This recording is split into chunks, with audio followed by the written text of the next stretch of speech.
listening to Not on the Payroll right here at notonthepayroll.com. You can check us out at Facebook, check us out at YouTube, check us out at Rumble. Also over on Twitter, you can look for our gorilla with the red headphones. That is the mascot, and if it doesn't have that on it, if it doesn't have our stamp with our logo there, then it is not our content. So having said that, got a great interview for you today, sitting down with Jasper County Judge Mark Allen. Mark, I appreciate you sitting down with me. No problem, Jay. Man, it's been a little while since we sat down, but man, there's a lot of great things. Seems like there's a lot of great things that's happening in the community. A lot of great things that's moving forward. You know, obviously there's some growth here in the county. Yes, sir. What exactly are you guys seeing on y'all's end from the growth standpoint? Well, we're seeing, I know up in the Rayburn area and in the Buna area, we're seeing tremendous amount of new 911 addresses coming in. We also, with that though, we see a lot more home construction going on. Okay. So, that's a great thing. That's more people either staying in our county and building, or people moving in from a lot of the counties to the south. Jefferson, Hardin, Orange, coming up, living in our community. It's a wonderful thing. Rayburn, it's kind of phenomenal in that Brooklyn-Rayburn area, what's right. going on. And I think a lot of these are going to be people that are going to be living up there and staying. Some are building for second homes, third homes, what have you. But I look back at when you drive down 255 at Rayburn before we got it designated as the Sam Rayburn Parkway. Right. And I remember the stump. There were a couple of tackle shops. There was our JP office. There was some other stuff there, but there was hardly anything at all. And then boom, you hit the dam. Yeah. Well, through those, over the years, we worked with the state to put the fish hatchery in, the Humphrey Pavilion in, and then as time progressed, with so much change and some of the investment dollars coming in out of the South, also coming up there on the country club and all that, it has exploded. It's like a small city now. You drive through 250 down 255, and it's crazy. And you got more and more going on every minute. So I think that's going to be a wonderful thing, and I think the lake's going to continue to feed and grow and help Jasper County out and some of our surrounding counties. Now down in Buna, we're seeing a lot more people. I call it the Brooksher Brothers test. Okay. I walk into Brooksher Brothers, and if I count 10 people and I know 8 of them, then not too much change. But if you go in there and there's only like 3 or 4 that and you're looking around, so we're going to be trying another 10, and there's getting a lot of new faces. Sure. And I think that's really, really good. I think a lot of these folks are moving from down there. They're still working down there, migrating down. There's a couple people I've met that are going to be working in Chevron Phillips down there and those big projects in Orange, and they just want to come up here into the country, get a little bit more room, more acreage, build them a house, raise their family, and I think that's key. Yeah. So I'm proud of that. We are seeing growth in the city of Jasper. We're seeing some growth in Kirbyville, but those two seem to be hot spots right now. Yeah, I think a lot of that on that south end obviously is your commuter. And then up here, like you're talking about, it's kind of your retirement or second or third home. Oh yeah. I'm hoping at some point to get to the second or third home, but who can afford it right now? Exactly. Oh yeah, it's going crazy. It's going crazy. Sure. But you're right. They get on 96 or 62, and it's like NASCAR. Yeah. And 62, I believe TxDOT's looking at it hard on figuring out what they're going to do to handle the increases in traffic from Chevron Phillips, because you're not just talking about our commuter people. Right. We're talking about truck traffic, deliveries, all of it, exports coming out. That's going to affect a lot of things, and I think that's why we're going to be seeing a little bit of more growth on support services down there in Buna as well, along that 96 track and 62. I got you. You see some ground already being cleared if you've gone down there lately. They got a couple of projects going on down there that'll be more support services, but it's going to be good. Fueling services, things like that. So. I got you. Very cool. Very cool. So tell us a little bit. I know we had talked a little bit before about grants and some of the things you guys were looking at. What's kind of hot topic right now on the grant side of things? Okay. We probably, just off the top of my head, we're probably sitting on anywhere from $30 to $40 million in grants that we've got on the pot or on the cook stove right now. We're working right now on our US 96 grants, which is a competitive grant, and it was like 13 point something million. I think we've got a lot of the big ones are like 13 point something. It's like 13.7, 13.9 million. That's going to be where we work on our drainage problems from Sandy Creek all the way down to the southern part of Buna, just south of Buna by the memorial down there. Okay. That's going to be going in and rehabilitating a lot of the culverts, a lot of the drainage along those roads to help channel that water. We'll be working with TxDOT, be working with a lot of the other agencies that are involved with dealing with the water, TCEQ, U.S. Army Corps, whoever we have to on this. We're looking at also doing a couple of detention ponds on Sandy Creek and on Davis Creek, which is just north of Kirbyville, trying to capture a little bit of that water when we get another major flood event to keep. And you know, you get a Harvey, there's not a lot you can do, but you can mitigate a lot of that and slow it down a little bit, maybe give people an opportunity to get out, or maybe save a few more things in their house or something. Sure. If it's that situation. Sure. So we're working on those projects. Though we got that, and we're engaged with our engineers. They're meeting with each individual commissioner on where their hotspots are. So hopefully that's going to help a lot. Wow. We got another $13-point-something million grant on a project that's good. We split it out among all 4 commissioner precincts. I know in precinct 1, we're going to be doing 2 shelters of last resort. They're going to also serve as like community support centers in the precinct. One's going to be in the Dixie community, close to where the old VFW hall is. Another one's going to be in the Homer community.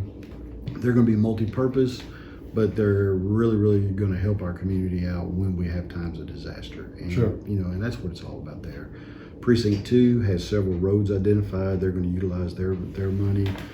Commissioner Holloway's got several different projects that he's going to be doing to help basically permanently improve a lot of those roads, some that were damaged heavily during major flood events before.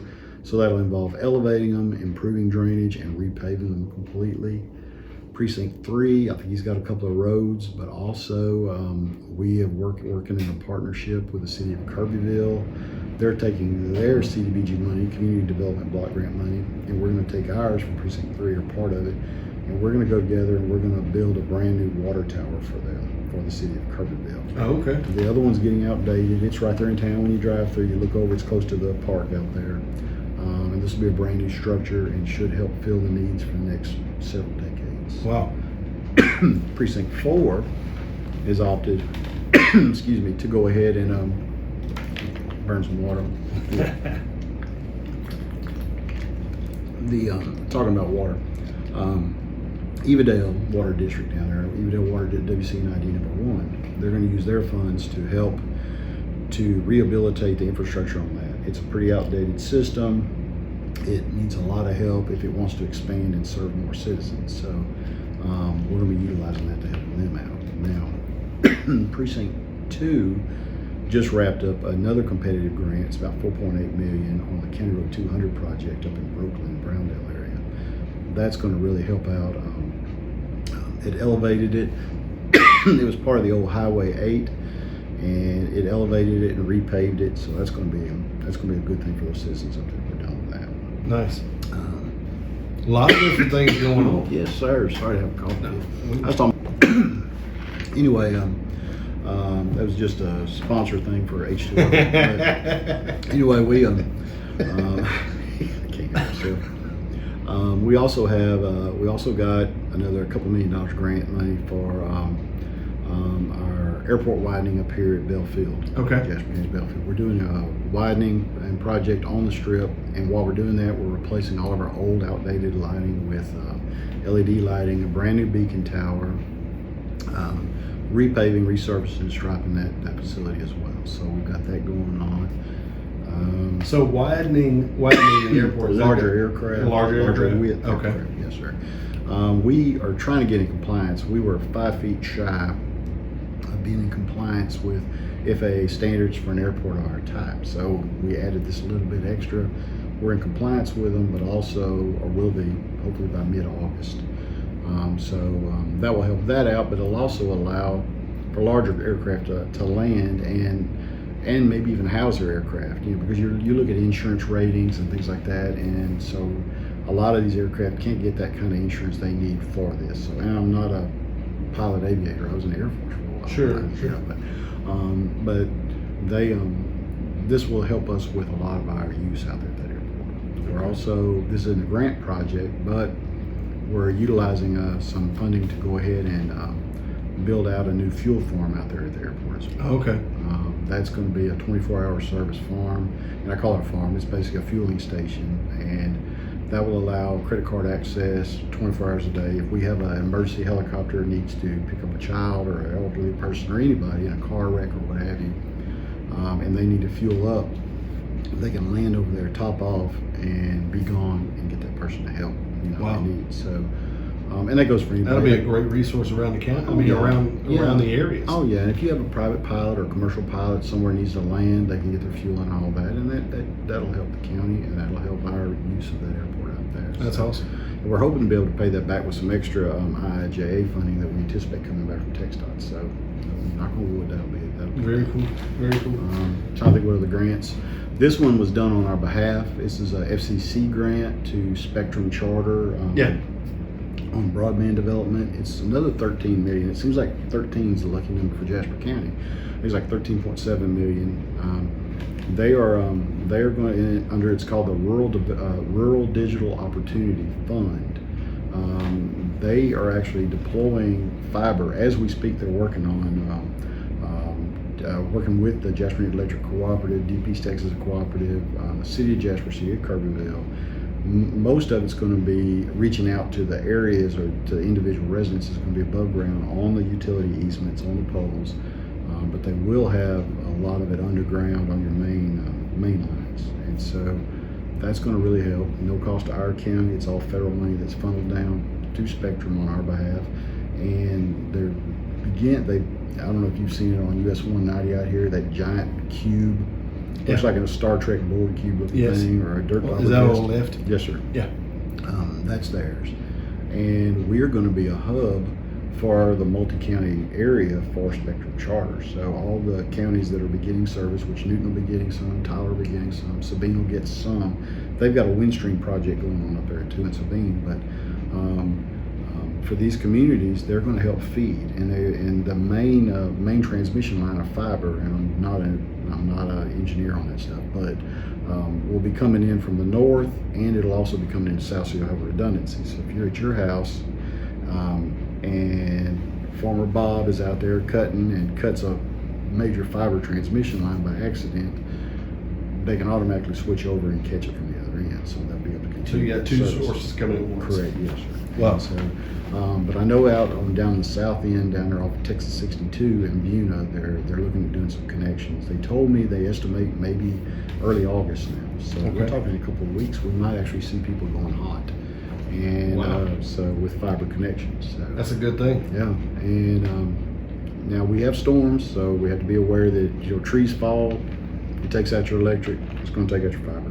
But then again, if you don't have your electric, you may not be worried about your fiber anyway for a little while. But and they're going to have to work with their service crews. Will have to work alongside with and coordinate their response efforts when we do get a major event with the electric cooperatives and all that. But I do have to say that Jasper Newton Electric, DP's Texas Electric, and the unincorporated areas, we're extremely grateful to them, and City of Jasper and City of Kirbyville for signing off on those pole use agreements and allowing them to do this, because that's really helping your neighbor out. Yeah. You got so many people that have these areas that don't have decent broadband. So I know Newton got a grant also to a certain amount. Tyler got a little bit, Sabine, but Jasper County kind of got the lion's share on that one. So we were very fortunate on that. Yeah, that's a good thing. That's That's a good thing, because I mean, like you say, I mean, just being able to have an access point or a hub here, and just kind of branch out from there. That's just smart. Oh yeah, and we hope that's going to create more jobs. Sure. Because where you've got it, you've also got to have service people to help work, maintain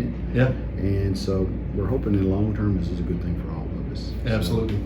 So obviously, it's been. I don't know if there's been any records set with the weather, but it seems like it.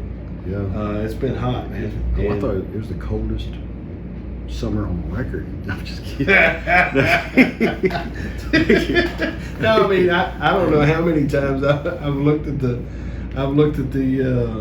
projection or the forecast, and 100-day here, 102-day here, this type of thing, and I'm just like, okay, what does this mean for us moving into hurricane season?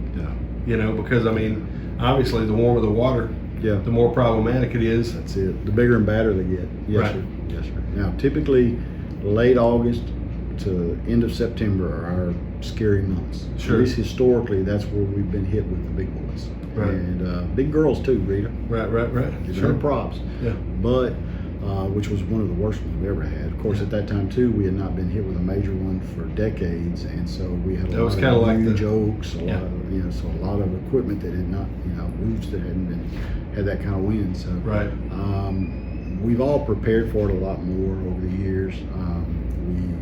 And also home builders are building them a lot more solid on different things too. Yeah. We all take wind storms into our thought process on anything we do now. That's and right. flooding also. Yeah. But yeah, it's extremely hot. I know we were talking earlier about a burn ban. Looking really hard at it. I've already drafted up one just in case. I have not executed it yet. I'm going to wait a little bit more, but I have been talking to the fire departments, getting their feel for things. And I know this may not go out until after the fact, but the firemen that I've talked to, they actually are saying that people are being a little bit smarter about it. They're not going out trying to burn that giant brush pile that's been eating on them for a few weeks or what have you. Decades. Exactly. And it's got a, they're being smart. They see it's dry, and it is extremely dry. You walk out there and you hear grass crunch, you know it's dry. In police work, we used to call that a clue. Sure. And we do need to be prepared. And when I say this, I said this last time we talked during hurricane season. Start updating your stuff. Just prepare for the worst, because by the time it crosses Cuba, you're on a time clock, and it might hit us. It may veer up toward Destin. It may go down to the Yucatan Peninsula. And if we get a Harvey or one of these other crazy ones, a Melda, where it may go this way, then say, no, I'm coming back out. I'm going to visit you up here or there. So, everybody needs to be prepared. They need to fill up gas cans. If they've got diesel generators, have diesel ready. Batteries, flashlights, phones, update addresses and stuff. If they've got family members that are in convalescent care, update all that information, because those nurses and caretakers are going to be struggling trying to relocate them and evacuate during a storm, or be able to contact family members. And if they can't get a hold of them, they don't know what they can do. And if you can't get a hold of this family member, that family member, you don't know where they took them. Yeah. So everybody kind of needs to be ready. Check your stuff, make sure everything's running, check those generators. Yeah. Don't wait till it's Crank 120 degrees and the lights go out and go out when you turn that thing on. Yeah. No. Yeah. Exactly. We got to check it. Yeah, when trees are doing this little number, it's time to check that out. But like I said, it's just about planning and being smart about it. And I think a lot of times whenever you haven't dealt with that type, I think that's one of the reasons why Rita was such an impact, like you say, is because it had been decades. Yeah. And then it's like, okay, we just got the snot knocked out of us, and now we can breathe a little bit better. We know what's going on now. We need to watch out for this right hook, And so before then, the only generators we ever worried about or saw hardly were on the back of a welding truck. That's exactly that's the truth. Think about it, But that's the truth, man. And so, obviously, there's no better time than now to actually check in on all of your stuff, from batteries to flashlights to different, if you have generators and stuff like that, making sure those things are functioning properly. But even if you at this point are wanting to make some adjustments to even how you're off the grid type of vibe is, because some people, obviously some people they want to jump completely off the grid, but at the same time I love the AC. So for me, I'm gonna stay on that AC until they figure out how to make that thing run off of something for free. I don't know. Oh yeah. But to me, watching this thing, people being dialed in, it almost seems like there's a lot more attention being paid to this season. So well, I think we're all worried about it. I don't. You get different reports of our projections. Yeah. It's gonna be a bad hurricane season. Sure. It's gonna be a low hurricane season. It's all gonna be here. I'm like, look, when it crosses Cuba, I start eyeballing it. Yeah. I don't care which direction they say it's gonna be. I don't care what the intensity is. I just start eyeballing it. And just in case. Yeah. Yeah, absolutely. And so is there anything that you want to put out to the people that we haven't talked about thus far? trying to think. Well, other than drink more water. Stay hydrated. That's right. That's a big deal. Stay hydrated. Yeah. Electrolytes. I mean, those things. Those things matter. That's true. Yeah, Especially if you're working out in that stuff. Oh yeah, well, you're right. You got heat stroke, heat exhaustion. It can kill. And I mean, you can be out there operating a tractor, be out there doing something. I'm not really doing anything very strenuous, but you're sitting out there in 100-degree heat, open top or something. It can get you. You start feeling a little bit dizzy. By the time you start feeling dizzy, it may be too late. Yeah. And so, think about wives and kids and husbands, and make sure that you are alive and well to greet them, so they don't have to come find you out in that back pasture. That's right. So everybody needs smart, and that's a key also. So you're going to keep the burn ban under close observation here over the next 48 hours? Yes, sir. I'm going to keep monitoring. I know that we did have some of our counterparts to the east and to the west have done it, and I think the ones to the north are not going to look at doing anything serious about it till Sabine San Augustine till next week.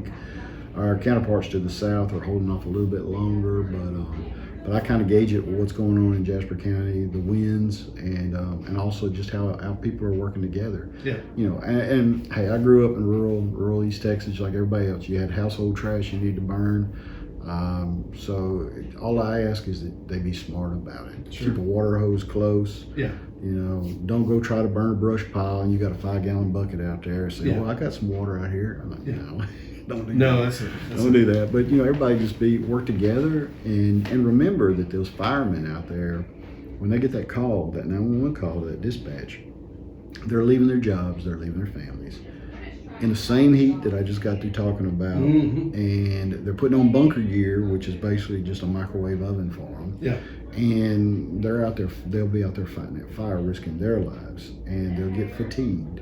Yeah. And we just need to be cognizant of that before we decide to start doing our own stuff. So we just, there's a cause and effect for everything. Absolutely. So if we can mitigate that, calm that down, that way when they do have to go to those big fires, they're not going to be so fatigued and exhausted, and they'll be a little bit more alert and not as tired out. So, because when you get in that situation where they're fighting a fire, they're done, they're resting, they're drinking Gatorade, water, what have you, and all of a sudden they get another call.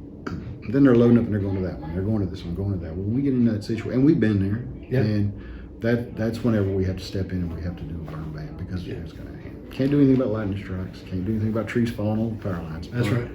But we can take the human ignorance out of the mix. Yeah, we can remind ourselves that, hey, we're not the only ones out here. Sure. We all have a need. We all have this, that, and the other. And of course, we're all, as human beings, we have our own things that we're fixated with that we have to worry about that affects us directly. But sometimes we've got to remind, hey, there's a lot of other people. There's 30-something thousand people over here, and do we want to see somebody's house get burned up? Sure. Do we want to see somebody's tractor get burned up or something? So it's all work together. Ladies and gentlemen, you heard it right here. Pay attention to what's going on. If you're gonna burn something, make sure it's small. Make sure you have a water hose that's hooked up to a water spigot. That's right. Don't just carry a water hose over there and don't have it hooked up. That's right. Or a 5-gallon bucket. It's got a handle. They're convenient. But trust me, I've been there. It ain't gonna put it out. That's exactly right. That's exactly right. You have been listening to Not on the Payroll right here at notonthepayroll.com. You can check us out at Facebook, check us out at YouTube, check us out at Rumble. Man, if you like this type of content, we appreciate you guys for watching. Please like, share, and subscribe. But beyond all that, please continue to do good in your communities. Amen to that. We love you. Have a great weekend.